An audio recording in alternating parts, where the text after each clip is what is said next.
The build-up to the 2020 election was one of the most unique in American history.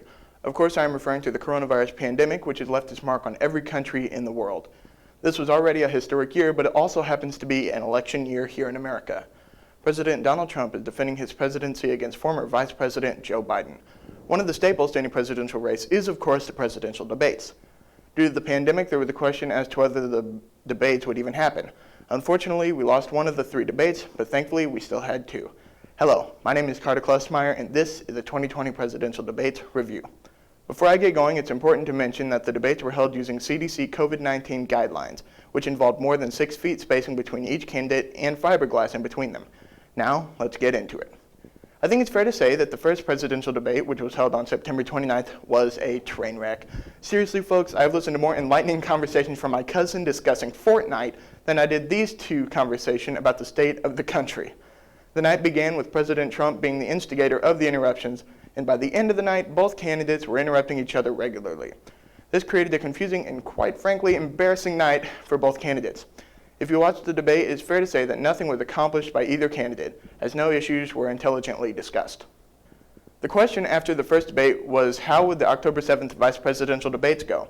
Would the current VP Mike Pence and potential VP Senator Kamala Harris be able to have a better night? It turns out the night did go exponentially better than what we had previously seen. There were some mild interruptions from the candidates, but compared to the first presidential debate, the first and only VP debate went considerably well. Before the second presidential debate was going to happen, President Trump contracted COVID-19 along with the First Lady and many members of his team. This raised a question of if it was safe to conduct the second debate. Trump was going to be cleared by the debate time October 15th, but the Commission on Presidential Debates, which is the organization that runs the debate events, thought it wouldn't be safe. They offered to host a virtual debate, but Trump quickly declined that offer, and both traded other options but to no avail. Therefore, we would not get a debate, but instead we got 2 separate town halls, Biden on ABC and Trump on NBC.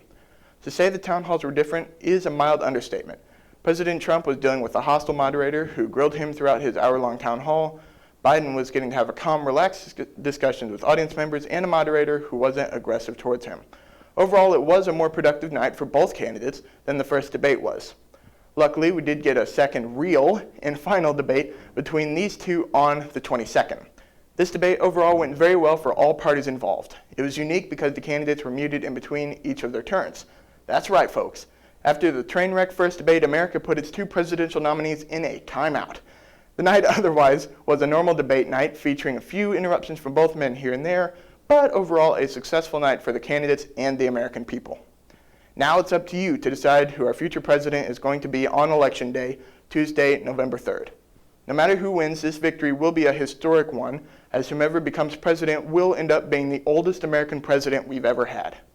With that in mind, ladies and gentlemen, this has been your 2020 Presidential Debate Review. I'm Carter Klustmeyer saying go vote if you can, stay safe, and thank you for watching.